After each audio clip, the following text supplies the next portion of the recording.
Hello, good morning. എല്ലാവർക്കും നമസ്കാരം. ചെമ്പനീർ പൂവ് സീരിയലിൻ്റെ ഇന്നത്തെ വിശേഷത്തിലേക്ക് എല്ലാവർക്കും സ്വാഗതം.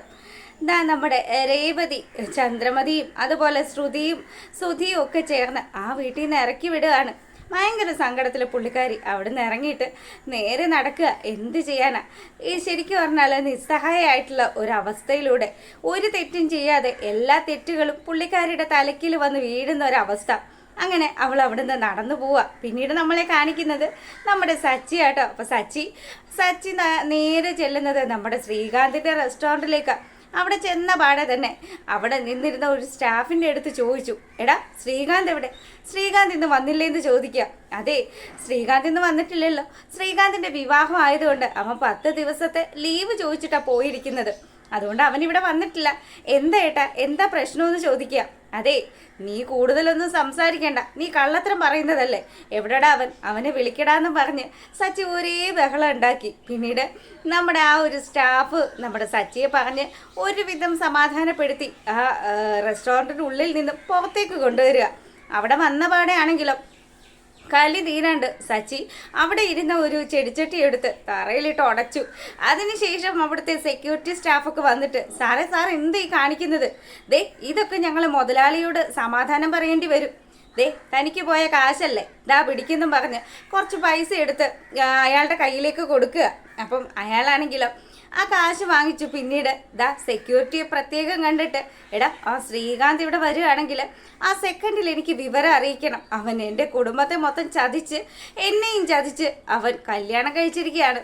അവൻ്റെ കൈയും കാലും തല്ലി ഒടിക്കാതെ എൻ്റെ കലിപ്പ് തീരില്ല എന്നും പറഞ്ഞ് സച്ചി അവിടുന്ന് പോവുക. പിന്നീടാണെങ്കിലോ നമ്മളെ കാണിക്കുന്നത് ദേവുവിനെ എടുത്തിട്ട് അമ്മാനമാടുന്ന ലക്ഷ്മിയമ്മയാണ്. അപ്പോൾ ദേവു കാരണമാണ് രേവതിക്ക് ഇത്തരത്തിൽ വലിയൊരു പ്രശ്നം ഉണ്ടായതെന്നും നീ ഓർക്കാണ്ട് ഇങ്ങനെയുള്ളൊരു പൊട്ടത്തരം കാണിച്ചത് കൊണ്ടല്ലേ എൻ്റെ മോളും സച്ചിയും തമ്മിൽ ഇപ്പോൾ പ്രശ്നമായതെന്നും പറഞ്ഞാണ് ലക്ഷ്മിയമ്മ നമ്മുടെ ദേവുവിനെ എടുത്ത് തല്ലുന്നത്. ശരത്താണെങ്കിൽ, അമ്മ തല്ലണ്ടമ്മ, അവളോട് കാര്യങ്ങൾ പറഞ്ഞ് മനസ്സിലാക്ക്. എടാ, ഇനി എന്നും മനസ്സിലാക്കാനാണ്? സ്വന്തം ചേച്ചിയുടെ ജീവിതം ഇല്ലാണ്ടാക്കിയിട്ടാണോ ഇവളാ ശ്രീകാന്തിന് ജീവിതം ഉണ്ടാക്കി കൊടുത്തത്?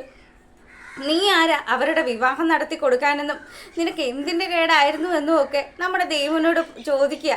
അപ്പോൾ ദേവു ആണെങ്കിലോ, എൻ്റെ അമ്മ എനിക്കൊരു തെറ്റ് പറ്റിപ്പോയി.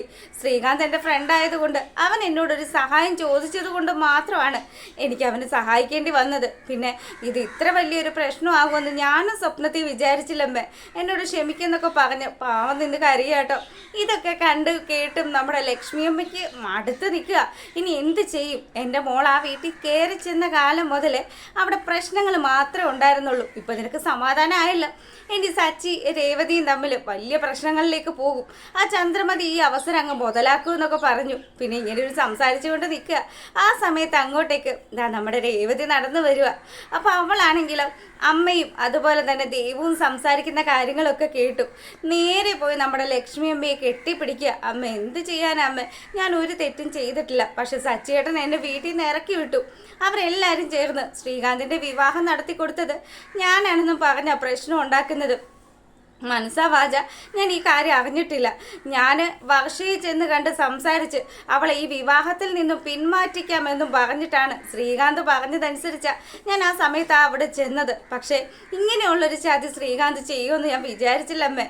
എന്ത് പറയാനാ മോളെ, എല്ലാ ചതിക്കും കൂട്ടു നിന്നത് ഈ നിൽക്കുന്നവളല്ലേന്ന് പറഞ്ഞു ഒരടിയും കൂടി നമ്മുടെ ദേവൂരിട്ട് കൊടുത്തു. ദേവു ആണെങ്കിൽ നിന്ന് കരയാട്ടോ. ഇനി എന്ത് ചെയ്യും ചേച്ചി, എനിക്ക് തെറ്റുപറ്റിപ്പോയെന്നും പറഞ്ഞ് രേവതിയുടെ അടുത്ത് വന്നിട്ട് കെട്ടിപ്പിടിച്ച് കരയുമ്പം നമ്മുടെ രേവതി ആണെങ്കിലോ, ഇനി എന്നെ സച്ചിയേട്ടൻ വീട്ടിലേക്ക് കയറ്റില്ലെന്നാണ് പറഞ്ഞിരിക്കുന്നത്. ഇനി ഞാൻ എങ്ങനെ അങ്ങോട്ട് പോകുന്നത്? ഇനി എൻ്റെ ജീവിതം തീർന്നു എന്നൊക്കെ പറഞ്ഞ് പുള്ളിക്കാർ ഭയങ്കര സങ്കടമാണ്. അങ്ങനെ ഇവിടെ ഈ കരച്ചിലും പിഴിച്ചിലും ഒക്കെ നടക്കുമ്പോൾ നമ്മളെ കാണിക്കുന്നത് നമ്മുടെ ശ്രീകാന്തും വർഷയും ചെറുതായിട്ടൊന്ന് പ്രണയിക്കുന്നതാണ്. അപ്പം ഇവരുടെ വിവാഹം കഴിഞ്ഞതുകൊണ്ട് തന്നെ വർഷയാണെങ്കിൽ ആ ഒരു വൈബിൽ നിന്ന് താഴെ ഇറങ്ങിയിട്ടില്ല. അപ്പോൾ പുള്ളിക്കാരിക്ക് ഭയങ്കരമായിട്ട് സന്തോഷമായി.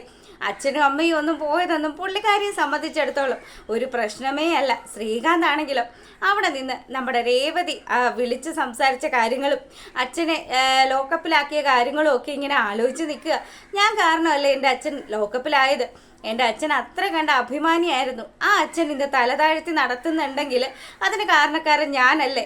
ഇതിലൊക്കെ ഒന്നും മനസ്സറിയാത്ത രേവതി ഏട്ടത്തിയെ കൂടി ഞാൻ പ്രതിയാക്കിയില്ലേ എന്നൊക്കെയാണ് നമ്മുടെ ശ്രീകാന്തിൻ്റെ ചിന്ത. ശ്രീകാന്ത് ഇങ്ങനെ ആലോചിച്ചുകൊണ്ട് നിൽക്കുമ്പം നമ്മുടെ വർഷ പിന്നീന്ന് വന്ന് ശ്രീകാന്തിനെ കെട്ടിപ്പിടിക്കുക. മാറി നിൽക്കുക വർഷ, എൻ്റെ മനസ്സ് തീരെ എൻ്റെ കൈവശത്തേ ഇല്ല, ആകെ കൈവിട്ട് നിൽക്കുക ഞാൻ, നീ മാറി നിൽക്കെന്ന് പറഞ്ഞ് വർഷയെ മാറ്റി നിർത്തി. വർഷയാണെങ്കിലും എന്താ ശ്രീകാന്ത് ഇത്, നമുക്കിന്ന് ഒരുമിച്ച് പുറത്തേക്ക് പോവാം, പോയിട്ട് കുറച്ച് സാധനങ്ങളൊക്കെ വാങ്ങാനുണ്ട്, നമുക്ക് കുറച്ച് ഫ്രൂട്ട്സ് വാങ്ങിക്കണം, മധുരം വാങ്ങിക്കണം. ഇതൊക്കെ ഇപ്പം എന്തിനാ വാങ്ങിക്കുന്നത്? നിനക്ക് ഈ ചടങ്ങുകളൊന്നും അറിയില്ലേ, നമ്മുടെ വിവാഹം കഴിഞ്ഞല്ലോ. അപ്പോൾ വർഷ പറഞ്ഞു വരുന്നത് ഫസ്റ്റ് നൈറ്റ് നടത്തുന്ന കാര്യത്തെക്കുറിച്ചാണ്. ശ്രീകാന്ത് ആണെങ്കിൽ ഇതിനോടൊന്നും ഒട്ടും താല്പര്യമില്ലാതെ, എനിക്ക് എൻ്റെ അച്ഛൻ്റെ അമ്മയുടെയും അനുഗ്രഹത്തോടു കൂടി വിവാഹം നടത്തണമെന്നായിരുന്നു ആഗ്രഹം. പക്ഷേ അത് നടക്കാതെ പോയതിൻ്റെ എല്ലാ നിരാശയും എനിക്കുണ്ട്. പക്ഷേ അവരായിട്ട് എൻ്റെ ജീവിതത്തിൽ നല്ല കാര്യങ്ങൾ നടത്തി തന്നിട്ടുള്ളത് ഇപ്പം ഞാൻ അവരാരും അറിയാണ്ട്, ആരുടെയും അനുഗ്രഹവും ആശീർവാദവും ഒന്നും ഇല്ലാണ്ട് എൻ്റെ വിവാഹം നടത്തേണ്ടുന്ന ഒരു അവസ്ഥ വന്നില്ലേ, അത് ഓർക്കുമ്പോൾ എനിക്ക് നല്ല വിഷമമുണ്ടെന്നൊക്കെ പറഞ്ഞ് ശ്രീകാന്ത് ഇങ്ങനെ സങ്കടപ്പെടുമ്പോൾ വർഷയാണെങ്കിലോ അതിനിപ്പോൾ എന്താ പ്രശ്നം, നിൻ്റെ ഏട്ടത്തി വന്നല്ലോ നമ്മുടെ വിവാഹത്തിന്, ഏട്ടത്തിയുടെ അനുഗ്രഹം ഉണ്ടായിരുന്നില്ലേ, അങ്ങനെയുള്ള ഒരു അനുഗ്രഹമെങ്കിലും ഉണ്ടാവണമെന്ന് വിചാരിച്ചു. പക്ഷേ അതിപ്പോൾ ഏറ്റവും അധികം പാരയായിട്ട് വന്നിരിക്കുന്നത് രേവതി ഏട്ടത്തിക്ക് തന്നെയാണ്. ഏട്ടത്തിയുടെ അടുത്ത് സച്ചിയും അതുപോലെ എൻ്റെ അമ്മയും ഒക്കെ ഏത് വിധം പെരുമാവുമെന്ന് എനിക്ക് നല്ലതുപോലെ അറിയാം. ഏട്ടത്തി അവരിട്ട് കൊത്തിപ്പറിക്കും. ഇപ്പം അതിനൊരു കാരണക്കാരനായി ഞാനും മാറിയല്ലോ എന്നുള്ളൊരു നിരാശ എനിക്കുണ്ടെന്നും പറഞ്ഞ് നമ്മുടെ ശ്രീകാന്ത് സങ്കടപ്പെടുമ്പോൾ വർഷ ആശ്വസിപ്പിക്കുക. സാരമില്ല ശ്രീ, എല്ലാം നമ്മൾ വിചാരിച്ച പോലെ അല്ലല്ലോ നടക്കുന്നത്, ഈശ്വരൻ ആഗ്രഹിക്കുന്ന രീതിക്ക് നമ്മൾ നടക്കുന്നു, അത്രയല്ലേ ഉള്ളൂ. എന്തായാലും നിനക്കിപ്പോൾ ഫസ്റ്റ് നൈറ്റ് നടത്താൻ താല്പര്യമില്ലെങ്കിൽ വേണ്ട, ഇനിയിപ്പം എനിക്ക് നല്ല വിശപ്പുണ്ടടാ, പോയിട്ട് എന്തെങ്കിലും ഫുഡ് ഉണ്ടാക്ക്, അല്ലെങ്കിൽ ഞാൻ ഉണ്ടാക്കണം, ഞാൻ ഉണ്ടാക്കിയാൽ നിനക്ക് തിന്നാൻ പറ്റില്ല. നേരത്തെയൊക്കെ നീ റെസ്റ്റോറൻറ്റിലായിരിക്കുമ്പം ഞാൻ പറയുന്ന സമയത്ത് എനിക്ക് ഫുഡ് കിട്ടുമായിരുന്നു. ഇപ്പോൾ വർഷ പറഞ്ഞതനുസരിച്ച് നമ്മുടെ ശ്രീകാന്ത് അടുക്കളയിലേക്ക് കയറുകയാണ്. അപ്പോൾ ഇവിടെ ഈ കാര്യങ്ങൾ നടക്കുന്നു. പിന്നീടുതാ വർഷയുടെ അച്ഛനും അമ്മയും ഒരേ ആലോചനയാണ്. മകള് ആ സ്റ്റേഷനിൽ വെച്ച് തങ്ങനെ തള്ളി പറഞ്ഞല്ലോ എന്നുള്ളൊരു സങ്കടം. അത്രയും പുന്നാരിച്ച് ലാളിച്ച് വളർത്തിയ വർഷ എന്ന് പറയുന്ന മോള് അവിടെ വെച്ച് ഇവരെ ആരെയും തനിക്ക് വേണ്ടെന്നും ഇന്നലെ കണ്ട ശ്രീകാന്തിനെ മാത്രം മതിയെന്നും പറയുമ്പോൾ നമ്മുടെ മധുസൂദനെ സംബന്ധിച്ചിടത്തോളം അത് തകരുന്ന ഒരവസ്ഥയിലാണ്. അങ്ങനെ പുള്ളിക്കാരൻ ഭാര്യയോട് സംസാരിച്ചപ്പോൾ ഭാര്യയാണെങ്കിലോ കൊഞ്ചിച്ച് വഷളാക്കി വെച്ചതല്ലേ, അനുഭവിക്ക്, നിങ്ങൾക്ക് ഇത് തന്നെ കിട്ടണം, നിങ്ങളെ അപ്പോഴേ ഞാൻ നിങ്ങളോട് പറഞ്ഞതല്ലേ അവളെ ഇത്രയും ലാളിക്കരുതെന്ന്. എന്നിട്ട് നിങ്ങൾ ഞാൻ പറഞ്ഞത് വല്ലത് കേട്ടോ? ഒരേ ഒരു മോളേ ഉള്ളൂ, അവൾ എൻ്റെ സ്വന്തം മോളാണ്, അവൾ എൻ്റെ കുഞ്ഞു മോളാണ് എന്നൊക്കെ പറഞ്ഞിട്ട് അവളെ അങ്ങ് ലാളിച്ച് വെച്ചിട്ട് ഇപ്പം എങ്ങനെയുണ്ട് മനുഷ്യ? അവൾ തരേണ്ടത് തന്നപ്പോൾ നിങ്ങൾക്ക് സമാധാനം ആയല്ലോ, ഇനി എങ്ങനെ മുറ്റത്തിറങ്ങി നടക്കും? 10 പേരുടെ മുഖത്ത് നോക്കാൻ പറ്റുമോ? വലിയ പ്രൗഢിയിൽ നടന്നിരുന്ന മധുസൂദനെ ഇനി ആൾക്കാർ കണ്ട കാർക്കിച്ച് തുപ്പുമെന്നൊക്കെ പറഞ്ഞു ഈ പെണ്ണുമ്പുള്ള എരി കയറ്റി കൊടുക്കുക. അപ്പം ഇവർ സംസാരിച്ചു കൊണ്ട് നിൽക്കുമ്പോൾ നമ്മുടെ റോഷനും റോഷൻ്റെ അച്ഛനും കൂടി കാറിൽ വന്നിറങ്ങുകയാണ്. അപ്പം വർഷയുടെ അച്ഛനും അമ്മയും ഒക്കെ ചേർന്ന് ഇവരുടെ വിവാഹമൊക്കെ സെറ്റ് ചെയ്ത് വെച്ചിരുന്ന കൊണ്ട് അത് നടക്കാതെ പോയതും വർഷ ഇങ്ങനെയൊരു ചതി ചെയ്തതും അതും തൻ്റെ മകനെ കരുവാക്കിക്കൊണ്ട് ചെയ്തതും ഒക്കെ ആലോചിച്ച് ആ മനുഷ്യൻ ചോദ്യം ചെയ്യാൻ വരികയാണ്. അപ്പോൾ അവരുടെയൊക്കെ മുന്നിൽ നാണം കെട്ട് നിൽക്കുന്ന മധുസൂദനെയും അവിടെ വന്ന് അവരിറങ്ങുന്ന സമയമൊക്കെ കാണിച്ചുകൊണ്ടാണ് നമ്മുടെ ഇന്നത്തെ വിശേഷം അവസാനിക്കുന്നത്.